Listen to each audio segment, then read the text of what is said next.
إن الحمد لله نحمده ونستعينه ونستغفره ونعوذ بالله من شرور أنفسنا ومن سيئات أعمالنا من يهده الله فلا مضل له ومن يضلل فلا هادي له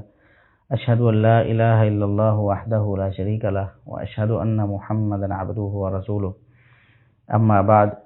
أعوذ بالله السميع العليم من الشيطان الرجيم من همزه ونفخه ونفثه بسم الله الرحمن الرحيم ومن يطيع الرسول فقد أطاع الله ومن تولى فما أرسلناك عليهم حفيظا۔ معزز سامعین، گزشتہ جو ہمارا لیکچر تھا اس میں ہم نے فتنہ انکار حدیث کے پس منظر اور اس کی تاریخ کو تھوڑا دیکھا تھا، اور پھر بر صغیر میں اس فتنے کی آبیاری کرنے والے اور اس کو سب سے پہلے متعارف کروانے والے سر سید احمد خان کا ذکر کیا تھا، اور ان کے افکار کا ذکر کیا تھا، اور ان کے افکار کا تجزیہ بھی کیا تھا، اور اس پر ہم نے سیر حاصل بحث کی تھی۔ تو ابھی اس لیکچر میں ہم انشاءاللہ جو ان کے بعد کچھ لوگ آئے ہیں جنہوں نے سر سید احمد خان کی فکر کو آگے پہنچایا، بلکہ آپ یوں کہیں کہ ان سے بھی زیادہ کھل کر انکار حدیث کے حوالے سے اظہار کیا۔ بہت باقی تو گمراہیاں اپنی جگہ پر ہیں سر سید احمد خان صاحب کی، جیسا کہ جنت جہنم کا انکار ہے، فرشتوں کا انکار ہے، معجزات کا انکار ہے، دعا کی قبولیت کا انکار ہے، اور باقی عذاب قبر کا انکار ہے، اور بہت سارے مسائل ہیں۔ اگر ہم ایک ایک کی بات کریں تو وہ تو بات بہت دور چلی جائے گی، اس کا تجزیہ بھی کریں تو مہینوں میں بات چلی جائے گی۔ تو ہم نے اس کا کچھ ذکر کر دیا تھا، وہ گمراہیاں اپنی جگہ پر، لیکن انکار حدیث کے حوالے سے جو کچھ ایسے لوگ بھی سر سید احمد خان کے بعد آئے کہ جنہوں نے ان سے بھی زیادہ کھل کر اس کا اظہار کر دیا۔ عملاً اپنے افکار بنانے کے حوالے سے سر سید احمد خان صاحب نے بھی کوئی کمی نہیں کی، لیکن کھل کر جس طرح کہنا کہ حدیث دین نہیں ہے، رسول اللہ صلی اللہ علیہ وسلم کا کام ہی صرف قرآن کریم کی آیات ہی پڑھنا تھا اور کچھ نہیں تھا، تو اس حوالے سے کچھ ایسی شخصیات آئیں جنہوں نے سر سید احمد خان سے بھی 2 قدم آگے نکل کر ان چیزوں کا برملا اظہار کیا۔ تو ان میں سے پہلی شخصیت جو ہے وہ جن کا ذکر میں کرنا چاہوں گا اور جن کا ذکر زیادہ واضح طور پر علماء نے بھی کیا ہے، وہ عبداللہ چکڑالوی ہیں۔ عبداللہ چکڑالوی یہ ضلع گرداسپور کے ایک علاقے چکڑالہ میں پیدا ہوئے تھے، اسی وجہ سے ان کو چکڑالوی کہا جاتا ہے۔ 1916 میں یہ فوت ہوئے ہیں عبداللہ چکڑالوی، اور اہل قرآن نامی فرقہ انہوں نے بنایا، یہ اس کے بانی ہوئے۔ اہل قرآن جو آپ نام سنتے ہیں کہ یہ اہل قرآن ہیں یا قرآنسٹ ہیں، آج کے دور میں ان کو قرآنسٹ اپنے آپ کو کہتے ہیں، تو یہ ان کی ابتدا جو ہے وہ عبداللہ چکڑالوی نے کی ہے۔ تو عبداللہ چکڑالوی یہ ان کا تعلق لاہور سے تھا۔ تو اس حوالے سے جو ان کی نمایاں جو بات ہے کہ یہ ہمارے بر صغیر میں پہلے وہ شخص ہیں جنہوں نے کھل کر برملا طور پر حجیت حدیث کا انکار کیا ہے۔ تو اس حوالے سے شیخ الاسلام ثناء اللہ امرسری رحمۃ اللہ علیہ، جو امام العصر ہیں، مناظر اسلام ہیں، متکلم اسلام ہیں، فاتح قادیان ہیں، اور بلکہ قادیان کے ہی فاتح نہیں ہیں بلکہ جتنے بھی اس وقت فتنے تھے اسلام کے مخالف، ان سب کو فتح کرنے والے، وہ چاہے ہندو ہوں، چاہے وہ آریہ سماج ہوں، چاہے کوئی بھی ہوں، سب کے خلاف انہوں نے علم بلند کیا اور ان کی تردید کی، علمی میدان میں ان کو شکست دی۔ تو وہ واقعی شیخ الاسلام ہیں اور امام العصر ہیں۔ وہ کیا لکھتے ہیں ثناء اللہ امرسری رحمۃ اللہ علیہ، وہ ان کی کتاب حجیت حدیث اور اتباع رسول، تو اس میں انہوں نے یہ بات شروع میں ہی لکھی ہے، آپ سمجھ لیں مقدمے میں ہی لکھی ہے کہ ہندوستان میں سب سے پہلے سر سید احمد خان علی گڑھی نے حدیث کی حجیت سے انکار کی آواز اٹھائی، جن کا ہم پہلے ذکر کر چکے ہیں۔ ان کے بعد پنجاب میں مولوی عبداللہ چکڑالوی مقیم لاہور نے ان کا تتبع کیا، بلکہ سر سید سے ایک قدم آگے بڑھے، کیونکہ سر سید حدیث کو شرعی حجت نہ جانتے تھے لیکن عزت و احترام کرتے تھے، واقعات نبویہ کا صحیح ثبوت کتب احادیث سے دیتے تھے۔ برخلاف ان کے مولوی عبداللہ چکڑالوی حدیث نبوی کو لہو الحدیث سے موسوم کیا کرتے تھے۔ تو شیخ الاسلام ثناء اللہ عمر سری رحمۃ اللہ علیہ کی اس عبارت سے ہمیں یہ معلوم ہوا کہ حدیث کو حجت تو سر سید احمد خان بھی نہیں مانتے تھے، اس لیے وہ گمراہیوں میں پڑے۔ ان کی جتنی گمراہیاں ہیں ان کے پیچھے جو بڑا سبب ہے وہ انکار حدیث ہے، عقل پرستی ہے کہ حدیث کا انکار کرو، اپنی عقل جو مانے اس کو تسلیم کرو۔ تو انہوں نے شیخ الاسلام عمر سری رحمۃ اللہ علیہ نے بتایا ہے کہ سب سے پہلے تو حجیت حدیث سے انکار کی آواز سر سید احمد خان نے ہی اٹھائی، لیکن وہ لوگوں کے سامنے اس طرح نہیں اقرار کرتے تھے کہ میں حدیث کو نہیں مانتا، بلکہ اوپر سے مطلب حدیث کا لفظ اچھی طرح بول دیا، احتراماً بولا اور کھل کر انکار نہ کیا،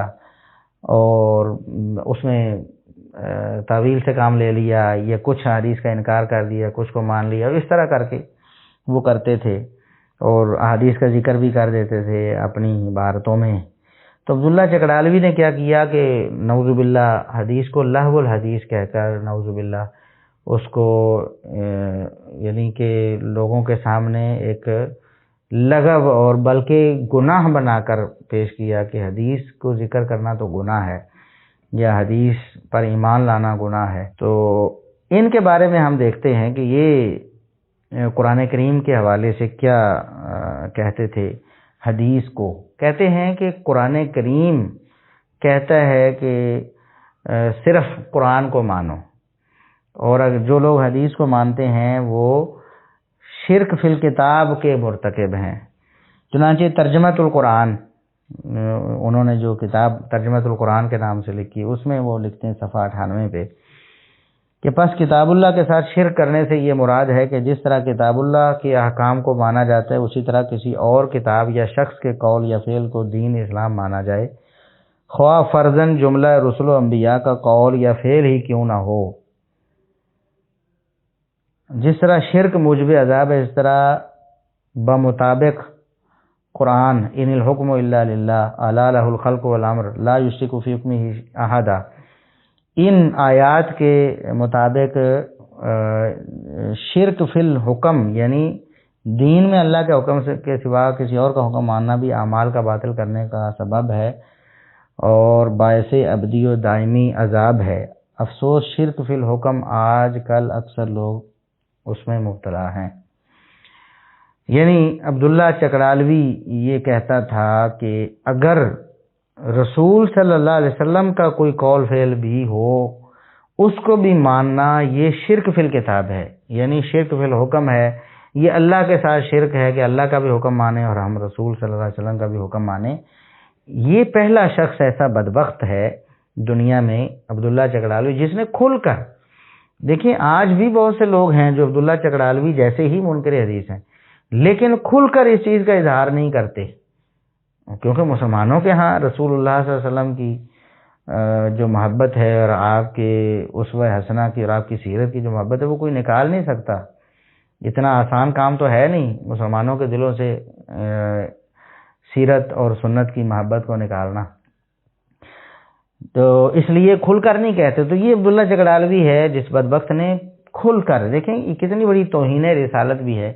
قرآن کا بھی انکار۔ اب دیکھیں جب ایک انسان گمراہ ہو جاتا ہے تو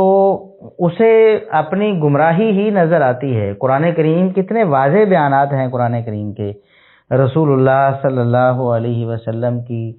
اتباع، آپ کی فرمانبرداری، اور قل ان کنتم تحبون اللہ فاتبعونی یا ایھا الذین آمنوا اطیعوا اللہ واطیعوا الرسول، اور اسی طرح اطیعوا اللہ واطیعوا الرسول ولا تبطلوا اعمالکم ومن یطیع الرسول فقد اطاع اللہ۔ تو یہ کتنے واضح اللہ رب العزت کی آیات ہیں کتنی، اور کتنے واضح پیغام ہیں، اس کے باوجود بھی وہ کہتے ہیں کہ خواہ فرضاً جملہ رسل و انبیاء کا قول یا فعل ہی کیوں نہ ہو، یعنی تمام انبیاء کا قول فعل جو ہے اس کو ماننا بھی یہ شرک ہے، نعوذ باللہ ثم نعوذ باللہ۔ تو یہ عبداللہ چکڑالوی کا واضح طور پر جو بیان ہے یہ موجود ہے۔ تو اب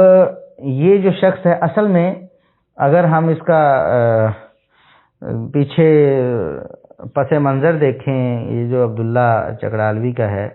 تو وہی ہے سارا کچھ، نظریات بھی ملتے جلتے ہیں، سر سید احمد خان کے نظریات جیسے ہی نظریات ہیں، تقریباً ملتے جلتے ہیں۔ تو اب دیکھیں کہ انہوں نے دیگر منکرین حدیث سر سید احمد خان کی طرح معجزات کا انکار کر دیا، شفاعت کا انکار کر، عذاب قبر کا انکار کر دیا، حتیٰ کہ تعدد ازواج وہ اس کا بھی انکار کر دیا۔ کہتے ہیں کہ ان کے بقول، یہ عبداللہ چکڑالوی کے بقول، دوسرے بھی منکرین حدیث بہت سے ہیں وہ تعدد ازواج کا انکار کرتے ہیں، یعنی ایک سے زیادہ بیوی نہیں رکھ سکتے۔ وہی پتہ نہیں کہاں ہندوؤں سے کوئی نظریہ لیا انہوں نے، ظالموں نے، اور وہی ان کی عقل میں سما گیا اور پھر قرآن کا حدیث کا انکار کر دیا۔ تو یہ چنانچہ تعدد ازواج کے حوالے سے انہوں نے، جو عبداللہ چکڑالوی نے لکھا ہے، تعدد ازواج بحوالہ قرآن زنا میں داخل ہے، جس سے انبیاء اور رسول اور ان کی امت پاک ہے اور ان پر سراسر افطراء اور بہتان ہے، نعوذ باللہ۔ یہ اشاعت القرآن، یہ رسالہ تھا اس کا، اس میں اس نے یہ بات لکھی تھی کہ تعدد ازواج جو ہے یہ گناہ ہے، زنا ہے بلکہ، نعوذ باللہ۔ کہتا ہے اگر کسی رسول یا نبی کی طرف اس کی نسبت کی جائے کہ اس کی زیادہ بیویاں تھیں تو یہ ان پر سراسر افطراء اور بہتان ہے۔ اب دیکھیں کہ کتنی ان لوگوں کی ہٹ درمی ہے اور کتنی یہ ان کی بے شرمی کہہ لیں کہ قرآن کریم میں بالکل واضح الفاظ میں بار بار یہ چیزیں مذکور ہیں۔ تو منکر حدیث اور منکر قرآن نہ ہو، یہ ہمارا دعویٰ ممکن ہی نہیں ہو سکتا۔ یہ ہمارا دعویٰ، اور الحمدللہ جتنے بھی منکرین حدیث ہیں سب پر ہم نے اس کی ٹیسٹنگ کی ہے اور یہ ہمارا دعویٰ بالکل سچا نکلا ہے، اور یہ اٹل قانون ہے، جو منکر حدیث ہوگا وہ منکر قرآن بھی ہوگا۔ اب یہ دیکھیں کہ عبداللہ چکڑالوی نے کہا کہ تعدد ازواج جو ہے یہ زنا ہے، نعوذ باللہ، انبیاء اور رسول پر بہتان ہے کہ انہوں نے زیادہ بیویاں رکھیں۔ اب قرآن کریم میں کئی دفعہ دیکھیں، یا نساء النبی، نبی کریم صلی اللہ علیہ وسلم کی بیویوں کا ذکر ہے، اور آپ صلی اللہ علیہ وسلم سے خطاب بھی ہے،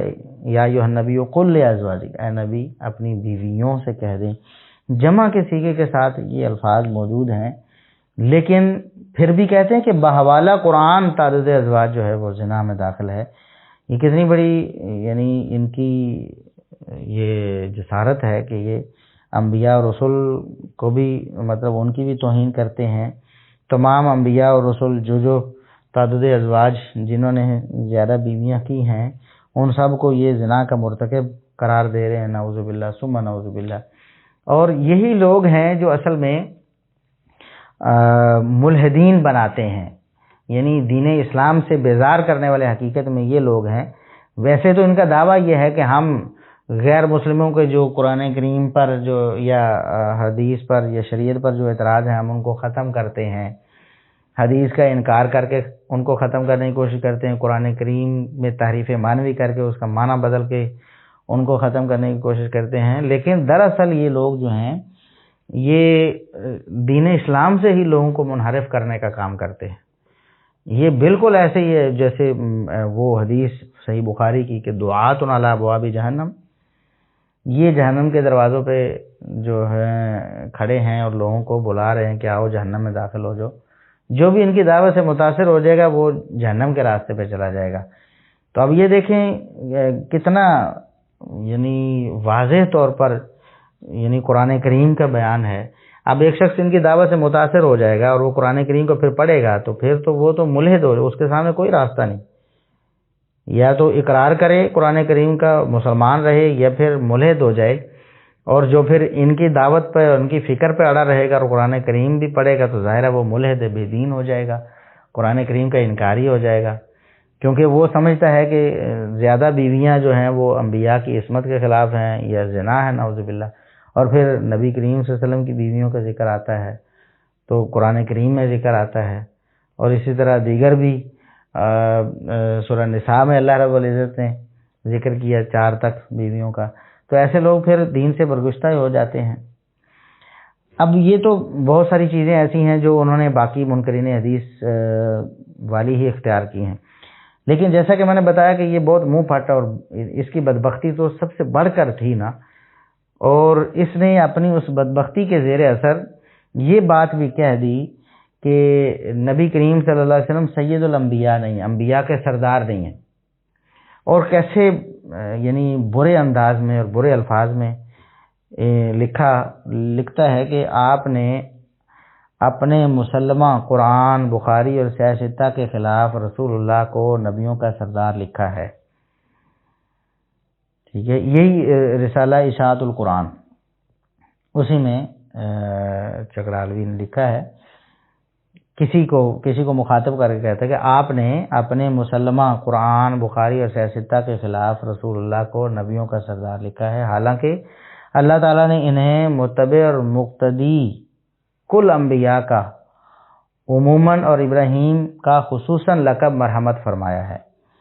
اور پھر آپ نے ان کو نبیوں کا سردار بنا کر دوسرے انبیاء اور رسول کی تحقیر و تذلیل کر کے لا نفرق بین احد من رسلہ کا کفر کیا ہے یا نہیں. کہتا ہے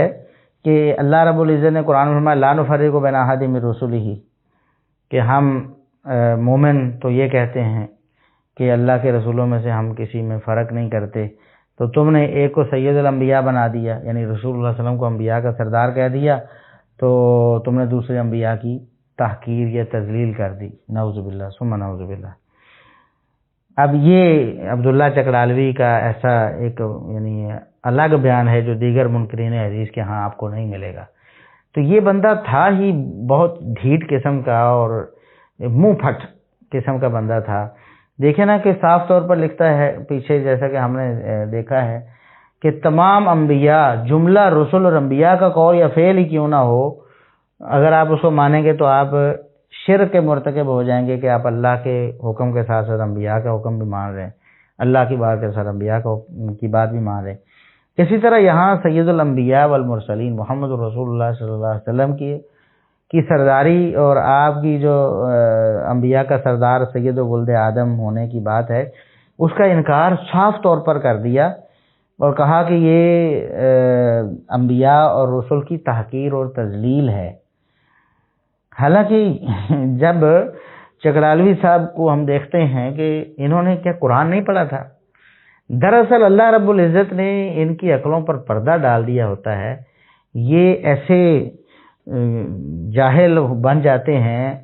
کہ اللہ رب العزت قرآن کریم کے صاف الفاظ بھی ان کے سامنے نہیں آتے.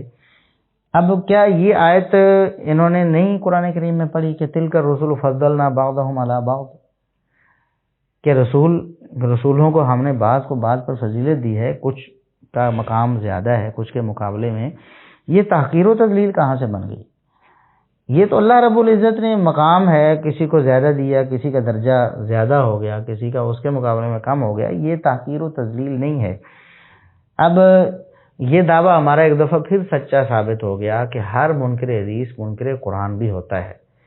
اب دیکھیں تلک الرسل فضلنا بعضهم علی بعض، اس کا انکار کر دیا انہوں نے.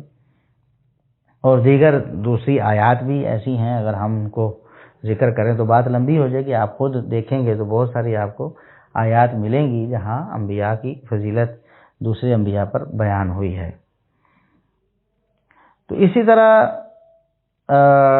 اللہ تعالیٰ نے آپ صلی اللہ علیہ وسلم کو سابقہ تمام انبیاء کی اتباع کا حکم نہیں دیا، بلکہ اللہ رب العزت نے ان کی طرف جو وحی نازل ہوئی تھی سابقہ انبیاء، اسی کی پیروی کا حکم دیا ہے. یعنی دراصل ابراہیم علیہ السلام کی اقتداء کا حکم، تو مطلب یہ ابراہیم علیہ السلام کے پاس جو اللہ کی وحی آئی تھی، اللہ کا جو دین ابراہیم علیہ السلام نے قائم فرمایا تھا، تو اسی کی پیروی کا حکم ہے. اب یہ اس کو کہنا کہ اللہ رب العزت نے چونکہ ابراہیم علیہ السلام کی پیروی کا وَاتَّبِعْ مِلَّةَ ابراہیم حنیفہ، یہی ہے نا قرآن کریم کے الفاظ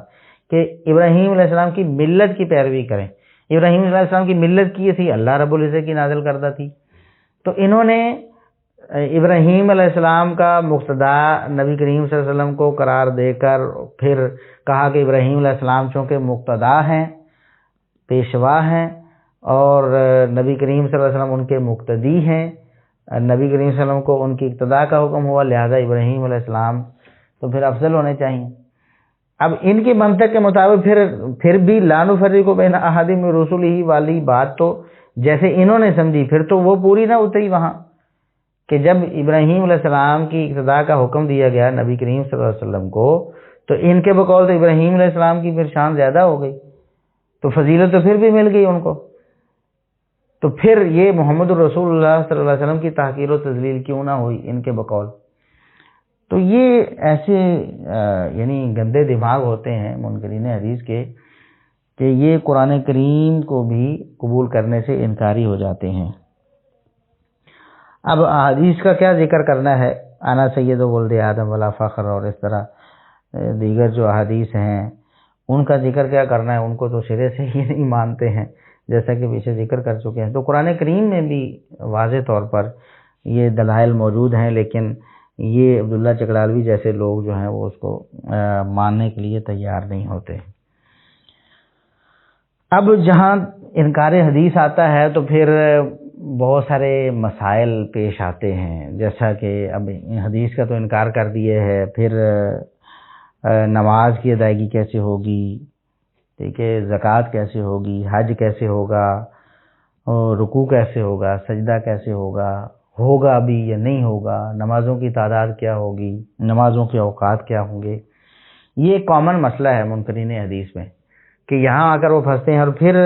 ہمیشہ منکرین حدیث کا ایک بہت بڑا پروپیگنڈا ہے، وہ کہتے ہیں کہ یہ مسلمانوں میں مختلف فرقے ہیں نا، یہ حدیث کو ماننے کی وجہ سے فرقے پڑے ہیں، کسی کے پاس رفع دین والی حدیث ہے، کسی کے پاس عدم رفع دین والی حدیث ہے، کسی کے پاس ہاتھ باندھنے والی ہے، کسی کے پاس چھوڑنے والی، ان کے بقول، اور کسی کے پاس سورہ فاتحہ پڑھنے والی اور کسی کے پاس روکنے والی ہے۔ تو لہٰذا یہ اس لیے فرقوں میں بٹے ہوئے ہیں، اختلافات بنے ہوئے ہیں، اس لیے کہ یہ حدیث کو مانتے ہیں، تو کہتے ہیں حدیث ہی اختلاف کا سبب ہے، تو حدیث کو چھوڑ دو تاکہ ساری امت جمع ہو جائے۔ تو ہم ان سے پوچھتے ہیں کہ آپ نے تو حدیث کو چھوڑ دیا، اہل قرآن بن گئے، اپنا نام ہی اہل قرآن رکھ لیا، تو پھر تو آپ کو تو ایک ہی ہونا چاہیے نا، کسی مسئلے میں آپ کا تو اختلاف نہیں ہونا چاہیے۔ لیکن آپ دیکھیں گے حیرانی کی بات یہ ہے کہ جتنے بھی منکرین حدیث ہیں سب کی الگ الگ نماز، ہر فرقے کی الگ نماز، ہر فرقے کی الگ زکوٰۃ، ہر فرقے کا الگ حج، ہر فرقے کی نماز کے اوقات، نمازوں کی تعداد الگ۔ اور اب یہ قرآن کریم کو اگر مانتے ہیں کہ قرآن کریم ہمارے لیے کافی ہے، حدیث کی وجہ سے اختلاف ہے، تو پھر ان کی تو نماز ایک ہی ہونی چاہیے نا، یعنی نمازوں کی تعداد سب کے ہاں ایک ہونی چاہیے، نماز کا طریقہ سب کے ہاں ایک ہونا چاہیے، نمازوں کی تعداد، نمازوں کے اوقات سب کے ہاں ایک ہونے چاہیے، اور اسی طرح پھر زکوٰۃ ہے، روزہ ہے، حج ہے، اور دیگر معاملات ہیں، وہ سب ایک ہی ہونے چاہیے۔ لیکن ایسا نہیں ہوتا۔ اب اگر آپ منکرین حدیث کو آج دیکھیں گے تو سب کے ہاں الگ الگ طریقے ہیں۔ اب یہ جو عبداللہ چکڑالوی ہے، اس کے نزدیک نماز کا کیا طریقہ تھا؟ صرف قیام، نہ رکوع ہے، نہ سجدہ ہے، نہ تشہد ہے، کچھ بھی نہیں، صرف قیام ہی ہے، اور چند قرآنی آیات پڑھ کر بس ختم۔ ٹھیک ہے، جس طرح ہم نماز جنازہ پڑھتے ہیں نا، ویسے ہی عبداللہ چکڑالوی اور اس کا جو فرقہ ہے جو اس نے بنایا اہل قرآن، تو یہ منکرین حدیث کی ایک شاخ ہے، اور بہت ساری شاخیں ہیں، آپ دیکھیں گے ان کے ہاں بھی ان کے عقائد و نظریات جیسے ہم بھی آگے ذکر کریں گے انشاءاللہ۔ تو یہ کیا کرتے ہیں؟ صرف قیام کیا، چند قرآنی آیات پڑھی اور بس ختم، کھڑے ہوئے قرآنی آیتیں پڑھی چند ایک اور بس ختم، اور نماز مکمل ہو گئی۔ اور نماز کے متعلق رکوع سجدے والی جو آیات ہیں ان کا اپنا اپنا مطلب لے لیا۔ اب جیسا کہ غلام احمد پرویز ہے، پرویزی لوگ ہیں، ان کا تذکرہ آگے پرویزیوں کا آئے گا، غلام احمد پرویز کا بھی آئے گا۔ تو وہ پرویزی جو ہیں وہ سرے سے نماز کے منکر ہیں، وہ کہتے ہیں یہ جو اقامت صلاۃ ہے، یہ اس کا مطلب تو چلنا پھرنا ہے، اللہ کا نظام نافذ کرنا ہے، کاروبار کرنا ہے، یہ صلاۃ کا مطلب ان کے ہاں۔ تو اسی طرح اور دیگر جو فرقے ہیں ان کے ہاں اپنے اپنے مفاہیم ہیں نماز کے حوالے سے، اور اپنے اپنے طریقے ہیں نماز کے حوالے سے، تو یہ ان کے اپنے اپنے معاملات ہیں۔ تو عبداللہ چکڑالوی کے حوالے سے ایک اور اہم بات جو ہے، اور یہ جو اس کو زیادہ وضاحت کے ساتھ جو ذکر کیا جاتا ہے یا اس کا الگ نمایاں تذکرہ کیا جاتا ہے منکرین حدیث میں عبداللہ چکڑالوی کا، تو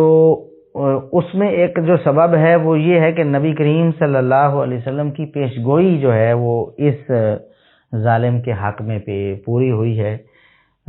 جو کہ سنن ابی داؤد وغیرہ میں ہے اور دیگر حدیث کی کتابوں میں بڑی مشہور و معروف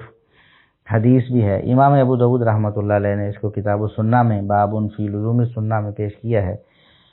کہ نبی کریم صلی اللہ علیہ وسلم نے فرمایا الا انی اوتیت الکتاب ومثلہ معہ، خبردار یاد رکھو کہ مجھے کتاب بھی دی گئی ہے اور کتاب کی طرح کی چیز اس کے ساتھ دی گئی ہے، یعنی کتاب بھی دی گئی ہے، قرآن کریم کتاب سے مراد لیں تو قرآن کریم بھی دیا گیا ہے، اور قرآن کریم کے ساتھ ایسی ہی چیز ایک اور دی گئی جو قرآن کریم جیسی ہی ہے۔ اب منکرین حدیث جو ہیں وہ تو اس بات کو نہیں مانتے، اور عبداللہ چکڑالوی نے تو اعلی الاعلان، جیسے میں پہلے بتا چکا ہوں کہ سر سید احمد خان نے تو کسی انداز سے انکار کیا، اور دیگر منکرین حدیث بھی کسی طرح ذکر کرتے ہیں، تو عبداللہ چکڑالوی پہلا وہ شخص تھا جس نے کھلم کھلا انکار کیا۔ اب یہ تو چونکہ کہتا ہے کہ انبیاء کا قول بھی اگر آپ مانیں گے، انبیاء کا فعل، رسولوں کا فعل بھی مانیں گے تو وہ بھی شرک ہے اور موجب عذاب ہے، ٹھیک ہے۔ تو نبی کریم صلی اللہ علیہ وسلم کیا فرماتے ہیں، الا انی اوتیت الکتاب ومثلہ معہ، خبردار یاد رکھو کہ مجھے کتاب یعنی قرآن بھی دیا گیا ہے اور اس کی طرح کی ایک اور چیز بھی اس کے ساتھ ہی دی گئی ہے، یعنی قرآن بھی، اور دوسری جو اس کے ساتھ کی گئی ہے وہ کیا ہے، سنت۔ آگے حدیث میں جب حدیث ہم پڑھیں گے رسول اللہ صلی اللہ علیہ وسلم کا فرمان، تو اس میں یہ بات صاف ہو جائے گی کہ اس سے مراد نبی کریم صلی اللہ علیہ وسلم کی حدیث ہی ہے۔ اور آگے آپ صلی اللہ علیہ وسلم نے جو فرمایا کہ الا یوشک رجل شبعان علی ارکتہ یقول، کہ ان قریب ایسا ہوگا، یعنی قیامت سے پہلے پہلے یہ ضرور وقوع پذیر ہوگا معاملہ، ایسا شخص ہوگا، ایک شخص ہوگا، ایک مرد ہوگا جو سیر ہوگا، یعنی پیٹ بھرا ہوا ہوگا اس کا، اپنے تکیے پر وہ ٹیک لگائے ہوئے ہوگا، لیٹا ہوا ہوگا، یقول یہ کہہ رہا ہوگا علیکم بہذا القرآن، تم اسی قرآن کو لازم پکڑ لو، فما وجدتم فیہ من حلال فاحلوہ، جو تم چیز اس میں حلال پاؤ اس کو حلال سمجھو، وما وجدتم فیہ من حرام فحرموہ، اور جو چیز قرآن میں تمہیں حرام ملے اس کو تم حرام سمجھو۔ تو یہ آپ صلی اللہ علیہ وسلم کی جو پیشگوئی تھی، علماء نے تواتر کے ساتھ اس چیز کو ذکر کیا ہے، بہت سارے علماء نے اپنی کتب میں، کہ یہ عبداللہ چکڑالوی ظالم اور بدبخت پر یہ پیشگوئی پوری ہوئی کہ واقعی وہ اسی حالت میں پایا گیا کہ ایسے ہی ٹیک لگائے ہوئے، پیٹ بھرا ہوا ہے، ٹیک لگائی ہوئی ہے، اور ٹیک لگا کر یہ کہہ رہا ہے کہ علیکم بہذا القرآن، یعنی تم صرف قرآن کو لازم پکڑو، صرف قرآن تمہارے لیے کافی ہے، جو قرآن میں حلال ہے تم اسے حلال جانو، جو قرآن میں حرام ہے تم اسے حرام جانو۔ اب یہ جو فلسفہ ہے اور یہ جو دعویٰ ہے، یہ عبداللہ چکڑالوی کا بھی تھا، اور بعد میں بہت سارے منکرین حدیث نے اس فلسفے کو یا اس قول کو اختیار کیا۔ ابھی میں بہت سارے لوگوں کو جانتا ہوں جو اس فلسفے پر کاربند ہیں اور یہی دعویٰ کرتے ہیں۔ کچھ عرصہ پہلے فیس بک پہ میری بات چیت ہوئی، ایک ڈاکٹر ہے پنجاب یونیورسٹی میں، ڈاکٹر خضر یاسین نامی شخص تھا، تو فیس بک پہ میں نے دیکھا، اور وہ پنجاب یونیورسٹی میں پروفیسر ہے، تو وہ اس طرح کی باتیں کرتا تھا، اور اس کے بھی عجیب و غریب نظریات تھے منکرین حدیث جیسے، اور اس کا بھی یہ دعویٰ تھا کہ قرآن، بس قرآن ہی ہمارے لیے وحی نازل ہوئی، اس کے علاوہ کوئی وحی نہیں، اور حدیث کو جو ماننا ہے وہ کہتا تھا کہ یہ اسی طرح جس طرح عبداللہ چکڑالوی نے لکھا کہ یہ شرک ہے، تو یہ بھی کہتا ہے کہ یہ شرک ہے اللہ رب العزت کے ساتھ، اور بلکہ یہ ختم نبوت کے برخلاف ہے، کیونکہ نبوت جو ہے وہ مکمل ہو گئی قرآن پر، اور قرآن کے علاوہ کسی چیز کو نبی ماننا، راویوں کی باتیں، راوی کہتا ہے کہ میں نے اس سے سنا تو نبی کریم صلی اللہ علیہ وسلم نے فرمایا، تو یہ تو راوی کا قول ہوا، یہ صحابی کا قول ہوا، یا کسی تابعی کا قول ہوا، تو یہ پھر نبوت کے خلاف اس طرح کی باتیں ہیں۔ بلکہ ترجمہ قرآن کو بھی اس نے کہا کہ یہ بھی کفر ہے، قرآن کا ترجمہ کرنا بھی کفر ہے اور بالکل حرام ہے، ناجائز ہے، قرآن کا ترجمہ نہیں کر سکتے، کیونکہ قرآن کا ترجمہ تو آپ کریں گے تو یہ قرآن کے علاوہ چیز ہو جائے گی، اور قرآن کے علاوہ چیز کو کیسے ہم مان سکتے ہیں۔ تو فیس بک پہ چونکہ وہ بہت زیادہ پوسٹیں کرتا تھا ڈاکٹر خضر یاسین، تو میں نے اس سے کئی دفعہ معارضہ کیا، کمنٹس میں کوئی بات چیت کی، تو ایک دفعہ وہ کمنٹس میں بات چیت میرے ساتھ دو بدو اس کی شروع ہو گئی، اس نے کچھ جواب دینے شروع کر دیے، تو میں نے موقع پا کر میں نے سوال کیا کہ میں نے کہا کہ حرام حلال کے بارے میں پھر آپ کا کیا قاعدہ ہے؟ آپ کہتے ہیں صرف قرآن ہے، قرآن کے علاوہ کچھ بھی نہیں، نہ ترجمہ تفسیر، نہ حدیث، کچھ بھی نہیں ہے، دین صرف قرآن میں جو چیزیں مذکور ہیں وہی ہیں، تو حرام حلال کے بارے میں آپ کا کیا نظریہ ہے؟ تو بات کو گول مول کہا جی جو قرآن میں حلال ہے وہ ہمارے لیے حلال ہے، جو قرآن میں حرام ہے وہی ہمارے لیے حرام ہے،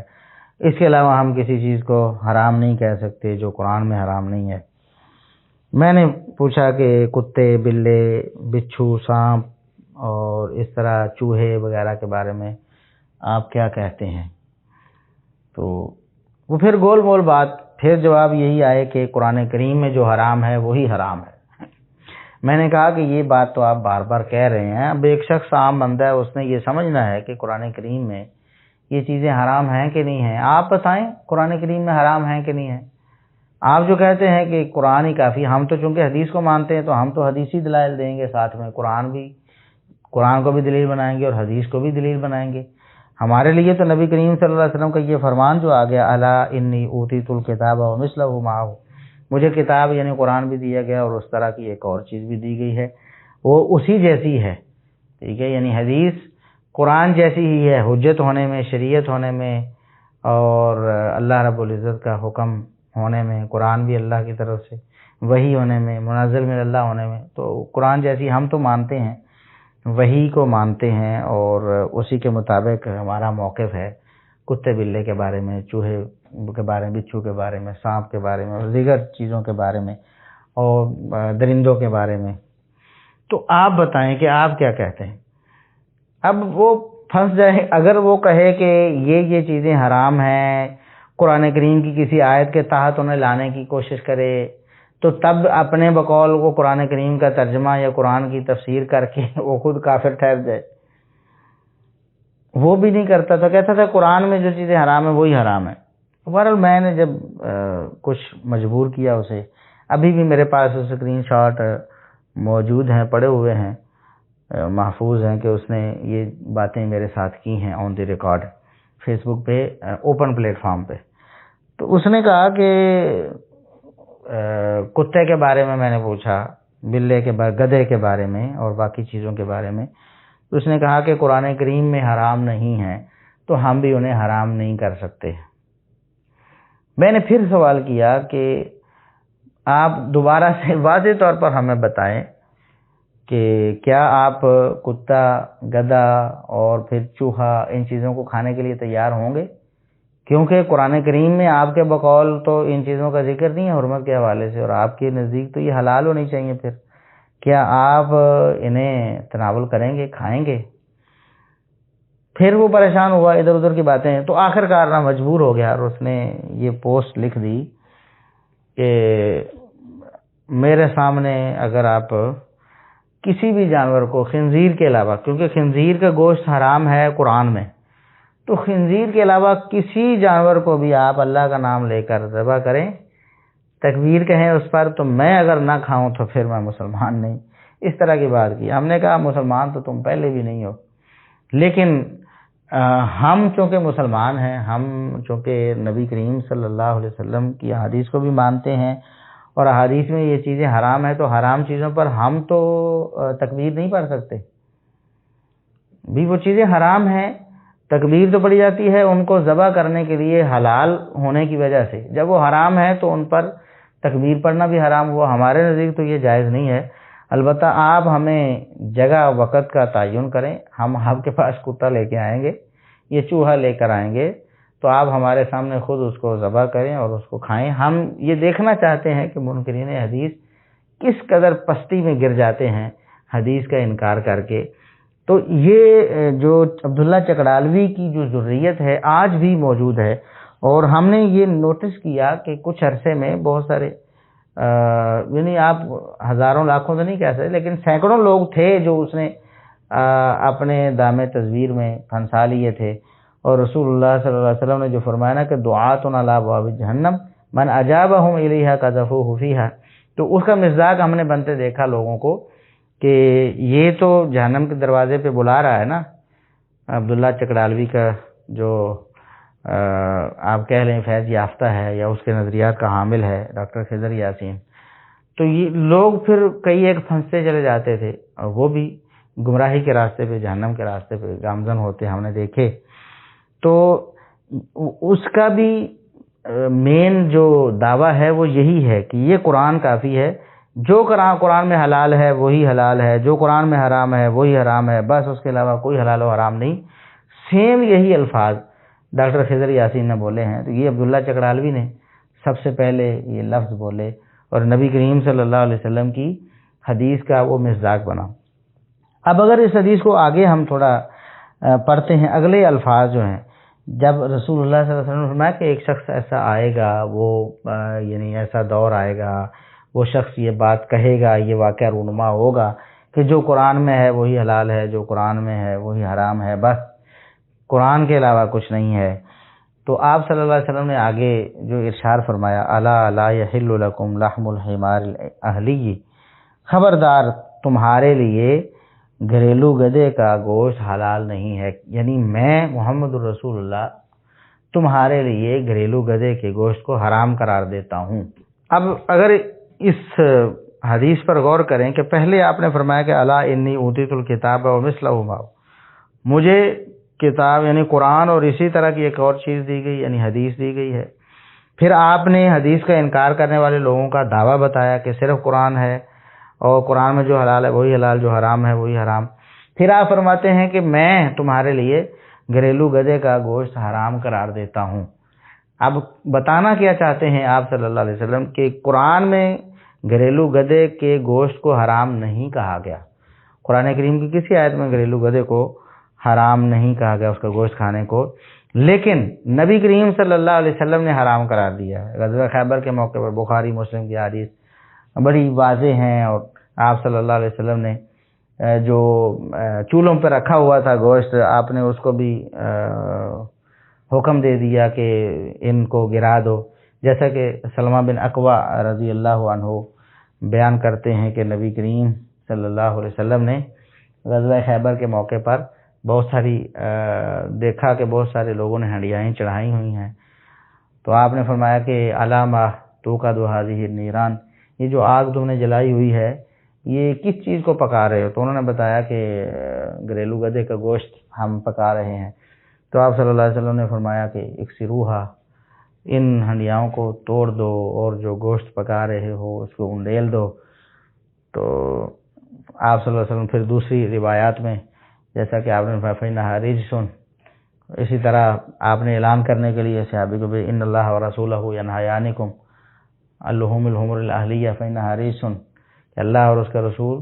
تمہیں روکتے ہیں گھریلو گدھے کے گوشت سے، یہ اب حرام ہے۔ تو بتانے کا مقصد یہ ہے کہ اللہ کا اور اللہ کے رسول صلی اللہ علیہ وسلم کا دونوں کا فرمان باور کروایا گیا،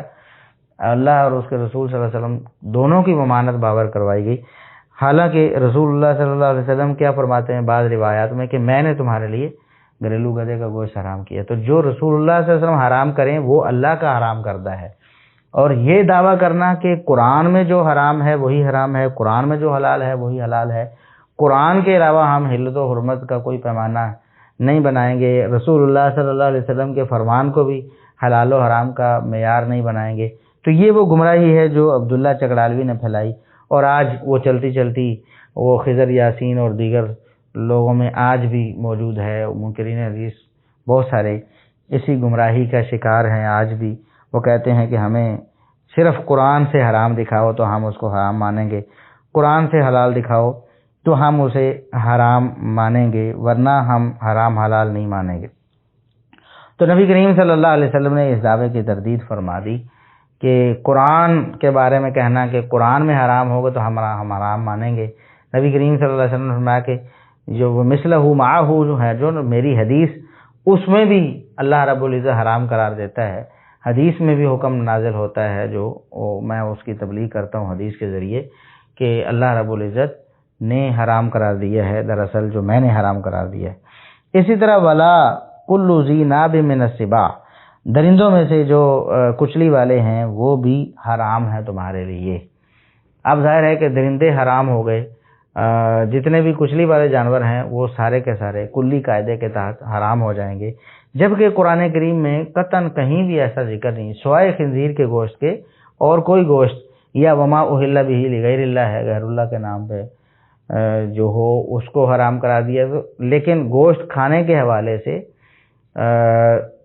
خنزیر اور وما اہل لغیر اللہ کے علاوہ کسی کو حرام قرار نہیں دیا گیا۔ حدیث میں نبی کریم صلی اللہ علیہ وسلم نے گھریلو گدھے کے گوشت کو بھی حرام قرار دیا، اور درندے جو کچلیوں والے درندے ہیں ان کو بھی حرام قرار دیا۔ تو یہ آپ صلی اللہ علیہ وسلم کی حدیث کی صداقت بھی ہے، آپ صلی اللہ علیہ وسلم کی ایک پیشگوئی کا پورا ہونا بھی ہے، کہ آپ صلی اللہ علیہ وسلم نے جو پیشگوئی 1400 سال پہلے فرمائی وہ ہماری اس صدی میں پوری ہوئی، اور نہ صرف پوری ہوئی بلکہ آپ صلی اللہ علیہ وسلم نے اس کا رد بھی فرما دیا کہ وہ جو دعویٰ کرے گا، جو اس دور میں موجود ہوں گے آگے سے اس کو یہ پھکی دے سکتے ہیں، یا اس کو اس کی تردید ان دلائل کے ساتھ کر سکتے ہیں کہ اللہ رب العزت نے قرآن کے علاوہ بھی وحی نازل کی، اور وہ وحی محمد رسول اللہ صلی اللہ علیہ وسلم پر حدیث کی صورت میں نازل، اور آپ صلی اللہ علیہ وسلم نے حدیث کی صورت میں اس کی تبلیغ فرمائی، اور آپ کے اقوال افعال جو ہیں وہ آپ صلی اللہ علیہ وسلم کے اقوال افعال ہمارے لیے دین اور شریعت ہیں۔ اور اس بارے میں قرآن کریم کا اگر مطالعہ کریں تو جیسا میں نے پہلے بھی اشارہ کیا ہے کہ اللہ رب العزت نے اللہ کی اطاعت اور رسول صلی اللہ علیہ وسلم کی اطاعت کا حکم دیا ہے، بار بار دیا ہے، بلکہ فَإِن تَنَازَعْتُمْ فِي شَيْءٍ فَرُدُّوهُ إِلَى اللَّهِ وَالرَّسُولِ إِن كُنتُمْ تُؤْمِنُونَ بِاللَّهِ وَالْيَوْمِ الْآخِرِ، اگر تم کسی معاملے میں اختلاف کا شکار ہو جاؤ، تم اختلاف میں پڑ جاؤ، تو پھر اس معاملے کو ضرور اللہ اور اس کے رسول صلی اللہ علیہ وسلم کی طرف لوٹا دو۔ اب ظاہر ہے اللہ کی طرف لوٹانے سے مراد قرآن میں اس مسئلے کو دیکھنا ہے، اور رسول صلی اللہ علیہ وسلم کی طرف لوٹانے سے کیا مراد ہے؟ جب آپ صلی اللہ علیہ وسلم زندہ تھے، دنیا میں موجود تھے، لوگ آپ کے پاس جا کے مسئلہ پوچھ لیتے تھے۔ آج ہمارے پاس موجود نہیں ہے، نبی کریم صلی اللہ علیہ وسلم دنیا سے چلے گئے ہیں، اللہ رب العزت کے مہمان ہیں، تو اب رسول صلی اللہ علیہ وسلم کی احادیث جو ہیں ان کی طرف ہم اس معاملے کو لے کر جائیں گے، تو پھر جو نتیجہ کتاب و سنت سے اللہ اور اس کے رسول صلی اللہ علیہ وسلم کی طرف سے ہمیں ملے گا اسے ہم قبول کریں۔ فَلَا وَرَبِّكَ لَا يُؤْمِنُونَ حَتَّى يُحَكِّمُوكَ فِي مَا شَجَرَ بَيْنَهُمْ، اللہ رب العزت نے اپنے رب ہونے کی قسم اٹھائی، فرمایا کہ مجھے اے نبی تیرا رب ہونے کی قسم ہے۔ اس وقت تک یہ مومن ہو ہی نہیں سکتے جب تک آپ کو یہ اپنے اختلافی معاملات میں حاکم فیصل نہ بنا لیں، جب تک آپ کا فیصلہ مان نہیں لیتے اس وقت تک یہ مومن ہی نہیں ہو سکتے۔ تو اللہ رب العزت تو ایمان کے لیے حدیث کو ماننا شرط بتایا ہے۔ اب عبداللہ چکڑالوی جس طرح کہتا ہے کہ انبیاء کا جملہ، رسل اور انبیاء کا قول فعل ہی اگر ہو اس کو ماننا بھی شرک ہو جائے گا، شرک فی الحکم یا شرک فی الکتاب ہو جائے گا۔ تو نعوذ باللہ، اللہ رب العزت قرآن میں پھر یہ حکم دے رہے ہیں، فرما رہے ہیں کہ ایمان ہی تب معتبر ہوگا جب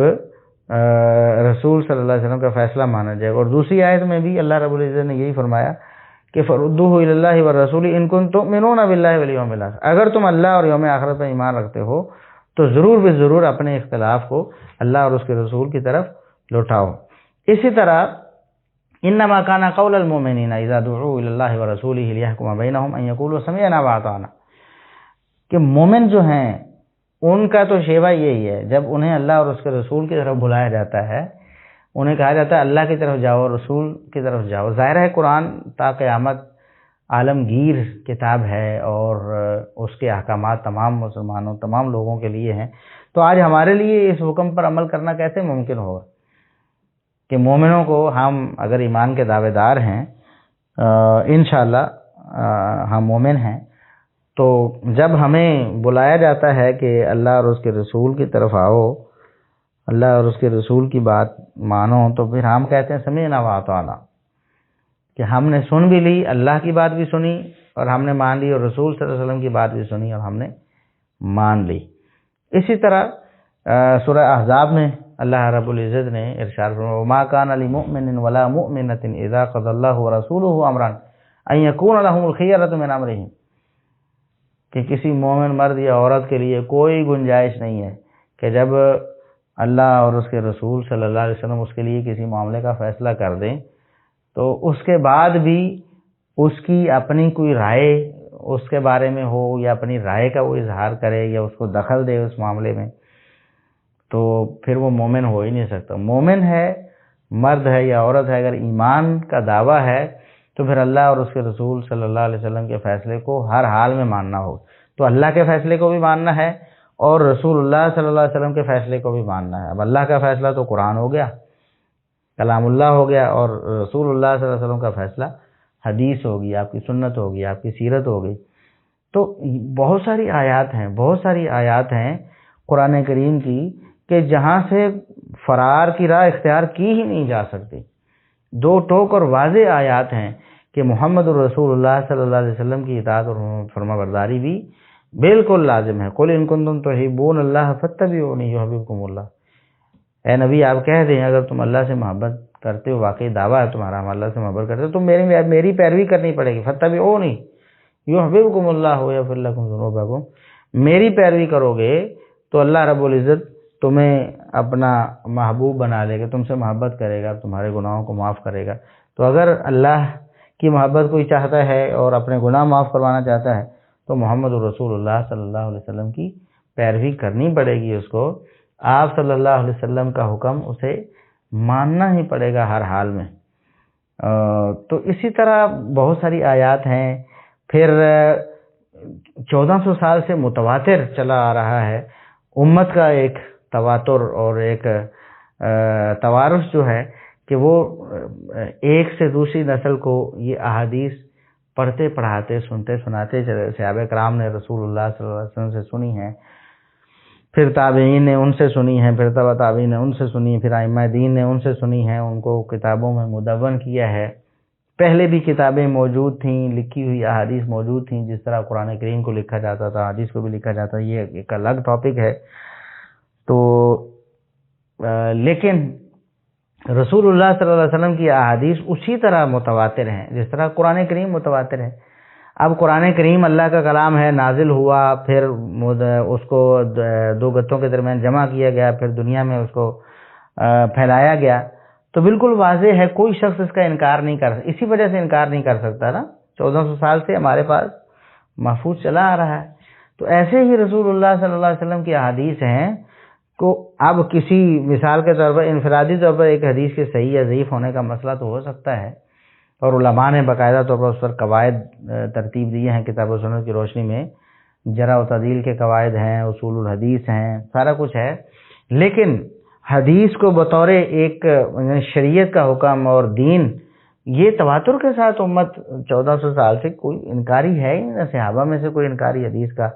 نہ تابعین میں سے، نہ تبع تابعین میں سے، نہ ائمہ دین میں سے۔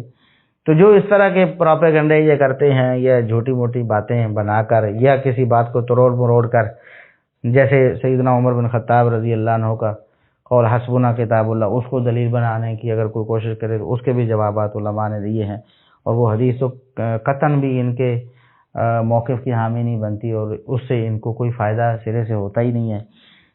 اسی طرح حدیث کی کتابت سے منع کیا جانا، تو بہرحال یہ ساری باتیں تو یہ تروڑ مروڑ کر ان کو غلط انداز میں پیش کرتے ہیں، یا پھر جھوٹی روایتیں گھڑتے ہیں کہ جو روایات ہیں ان کو قرآن پر پیش کرو اور ادھر ادھر. تو یہ جو عبداللہ چکڑالوی اینڈ کمپنی ہے، انہوں نے تو صاف طور پر یہ کہا کہ ہمیں قرآن کافی ہے، قرآن میں جو حلال ہے وہ حلال ہے، قرآن میں حرام ہے جو حرام ہے بس کے علاوہ نہیں ہے. جبکہ قرآن کریم میں اللہ رب العزت نے صاف طور پر نبی کریم صلی اللہ علیہ وسلم کا یہ جو فرض منصبی ہے وہ بیان کیا ہے کہ یحل لہم الطیبات ویحرم علیہم الخبائث، کہ یہ نبی جو ہے ان کے لیے طیبات کو حلال قرار دیتا ہے اور جو خبائث ہیں ان کو حرام قرار دیتا ہے. تو اللہ رب العزت بھی فرماتا ہے کہ نبی کریم صلی اللہ علیہ وسلم حلت و حرمت کرتے ہیں اپنی امت کے لیے، لوگوں کو حرام حلال ڈیفائن کر کے دیتے ہیں نبی کریم صلی اللہ علیہ وسلم. لیکن قرآن کریم کی یہ آیات بھی ان کو بھی نہیں مانا ہے عبداللہ چکڑالوی نے اور دیگر اس کی ذریت نے. تو پھر سے ایک دفعہ ہمارا وہ جو دعویٰ ہے کہ منکرین حدیث اصل میں منکرین قرآن ہیں. کوئی منکر حدیث دنیا میں ایسا نہیں جو قرآن کریم کا انکار نہ کرتا ہو. ہاں، اس کا اقرار زبانی طور پر نہیں کرے گا لیکن عملاً قرآن کریم کا انکار آپ نے جیسا کہ دیکھ لیا عبداللہ چکڑالوی کے ہی طرز عمل میں کہ کتنی آیات کا صاف طور پر، اسی سر سید احمد خان کے طرز عمل میں آپ نے دیکھ لیا قرآن کریم کی کتنی آیات ہیں واضح اور دو ٹوک ہیں ان کا انکار کر رہے ہیں اور اس کی بری تعویل کر کے قرآن کریم کے خلاف اس کا معنی و مفہوم جو ہے نا وہ پیش کر کے لوگوں کو گمراہ کرتے ہیں. تو دراصل یہ وہ جتھا اور گروہ ہے. ایک تو محدثین کا گروہ ہے اولئک حزب اللہ، جنہیں اللہ رب العزت نے اپنا گروہ قرار دیا ہے اور جن کو کامیاب و کامران اللہ رب العزت نے بنایا ہے. اور نظر اللہ امرأن سمع منا حدیثا، جیسا کہ سنن ابی داؤد اور دیگر کتابوں میں بعض میں یہ الفاظ ہیں کہ کسی نے ہم سے ایک حدیث بھی سنی اور پھر اس کو یاد کر کے آگے پہنچایا ہے تو اللہ رب العزت کو تر و تازہ رکھے. یہ وہ جتھا ہے جو اللہ رب العزت کی طرف سے خوشحال ہیں، جن کے چہرے تر و تازہ ہیں، جن کی دنیا آخرت کی زندگی بابرکت ہے اللہ رب العزت کے ہاں. ان کے مقابلے میں منکرین حدیث کا جتھا ہے جو کہ حزب الشیطان ہیں، جو کہ شیطان کے پیروکار بھی ہیں اور شیطان کو پوجتے ہیں اور اس کے مشن کے لیے ہمیشہ کوشاں رہتے ہیں کہ اس کا مشن جو ہے اللہ رب العزت اور رسول اللہ صلی اللہ علیہ وسلم اور محدثین کے مشن کے خلاف شیطان کے مشن کو آگے بڑھایا جائے. یہ وہ منکرین حدیث کا گروہ ان لوگوں میں سے ہے جو حزب الشیطان ہیں، جن کا ہمیشہ یہ طریقہ اور جن کی کوشش اور محنت یہ ہے کہ حدیث کو ختم کر دیا جائے یا اس کی اہمیت لوگوں کی نظر میں کم کر دی جائے. تو ایسا ہو ہی نہیں سکتا، نہ کبھی ہوا نہ کبھی ہوگا. صحیح البخاری جیسا کہ صحیح، اس پر سب سے زیادہ اعتراض منکرین حدیث کرتے ہیں. تو صحیح بخاری کی کسی ایک حدیث کو بھی آج تک وہ مسلمانوں سے چھین نہیں سکے ہیں یا اس کو صحیح بخاری سے خارج نہیں کروا سکے ہیں. یا تو مسلمان تو الحمدللہ جو ماننے والے ہیں وہ مانتے ہیں. اب جن کی قسمت خراب ہو، جو ان گمراہوں کی باتوں میں آ جائے یا ان کی باتوں کو مان لے اور گمراہی کو اختیار کر لے، تو اس کی قسمت اللہ رب العزت اس کو توفیق نہ دے تو اس کی قسمت. ورنہ تو حق بالکل واضح ہے. قرآن کریم بھی بتاتا ہے کہ رسول اللہ صلی اللہ علیہ وسلم واجب الاتباع ہیں اور آپ صلی اللہ علیہ وسلم کی سیرت لقد کان لکم فی رسول اللہ اسوۃ حسنہ، تمہارے لیے رسول اللہ صلی اللہ علیہ وسلم اسوہ حسنہ ہیں، یعنی رول ماڈل ہیں. تو جب آپ صلی اللہ علیہ وسلم کا عمل ہمارے لیے حجت ہی نہیں ہے، جیسا کہ عبداللہ چکڑالوی نے کہا کہ جملہ انبیاء اور رسول جو ہیں ان کا کوئی قول فعل ماننا بھی شرک فی الحکم یا شرک فی الکتاب ہے، تو پھر اللہ رب العزت نے یہ جو فرما دیا ہے اور قرآن کریم میں یہ حقیقت بتا دی ہے کہ رول ماڈل ہیں محمد الرسول اللہ صلی اللہ علیہ وسلم، ان کے فیصلے بھی ماننے ہیں، ان کا حکم بھی ماننا ہے. فَلْيَحْذَرِ الَّذِينَ يُخَالِفُونَ عَنْ أَمْرِهِ أَن تُصِيبَهُمْ فِتْنَةٌ أَوْ يُصِيبَهُمْ عَذَابٌ أَلِيمٌ. جو رسول اللہ صلی اللہ علیہ وسلم کے حکم کی مخالفت کرتے ہیں انہیں ڈر جانا چاہیے کہ انہیں کوئی دنیا میں کوئی آزمائش نہ آن لے یا ان کو آخرت میں عذاب علیم جو ہے وہ پکڑ لے گا، ان کو اس سے ڈرنا چاہیے. کتنی واضح آیت ہے. اور پھر دوسرے مقام پر اللہ رب العزت نے فرمایا وَمَن يُشَاقِقِ الرَّسُولَ مِن بَعْدِ مَا تَبَيَّنَ لَهُ الْهُدَىٰ وَيَتَّبِعْ غَيْرَ سَبِيلِ الْمُؤْمِنِينَ نُوَلِّهِ مَا تَوَلَّىٰ وَنُصْلِهِ جَهَنَّمَ وَسَاءَتْ مَصِيرًا، کہ جو رسول صلی اللہ علیہ وسلم کی نافرمانی کرتے ہیں حق واضح ہو جانے کے بعد بھی، دلیل آ جانے کے بعد بھی، رسول صلی اللہ علیہ وسلم کا فرمان آ جانے کے بعد بھی آپ کی مخالفت کرتے ہیں، تو نُوَلِّهِ مَا تَوَلَّىٰ، اور مومنوں کا راستہ چھوڑ دیتے ہیں تو ہم اس کو چھوڑ دیتے ہیں، جدھر جانا چاہتا ہے جانے دیتے ہیں، وَنُصْلِهِ جَهَنَّمَ، پھر اس کا ٹھکانہ جہنم، ہم اس کو جہنم میں پھینکیں گے، وَسَاءَتْ مَصِيرًا، اور یہ برا ٹھکانہ ہے، بری جگہ ہے جو انہوں نے اپنے لیے منتخب کی ہے۔ تو بہرحال یہ بہت ساری یعنی اللہ رب العزت نے آیات قرآن کریم میں ایسی نازل کی ہیں جو کھول کھول کر رسول صلی اللہ علیہ وسلم کی احادیث کی حجیت بتاتی ہیں، لیکن یہ جو منکرین حدیث ہیں، عبداللہ چکڑالوی اینڈ کمپنی، یہ ان تمام آیات کا انکاری، ان تمام آیات کے یہ لوگ انکاری ہیں۔ تو اللہ رب العزت جو منکرین حدیث ابھی دنیا میں موجود ان کو ہدایت دے، اگر ہدایت ان کے نصیب میں نہیں ہے، اللہ رب العزت انہیں غارت کرے، اور اہل الحدیث جو ہیں، محدثین جو ہیں، جو حدیث اور سنت اور سیرت کے محافظ ہیں، اللہ رب العزت ان کو جزائے خیر دے، جو گزر چکے ہیں، جو موجود ہیں، اللہ رب العزت انہیں مزید خدمت دین کی، خدمت حدیث کی توفیق عطا فرمائے۔ تو یہ ہمارا دوسرا لیکچر یہاں مکمل ہو رہا ہے۔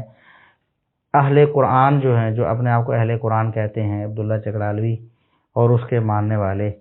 یہ ان کے بارے میں تھا۔ اب ہم اگلے لیکچر میں کچھ اور شخصیات کا ذکر کریں گے جو سر سید احمد خان اور عبداللہ چکڑالوی کے علاوہ ہیں، اور انہوں نے بھی انکار حدیث کے حوالے سے زیادہ کوشش اور محنت کی ہے، اور لوگوں میں وساوس پھیلائے ہیں، کتابیں لکھی ہیں اور حلقہ احباب بنایا ہے۔ تو انشاءاللہ ہمارا تیسرا لیکچر اس حوالے سے ہوگا۔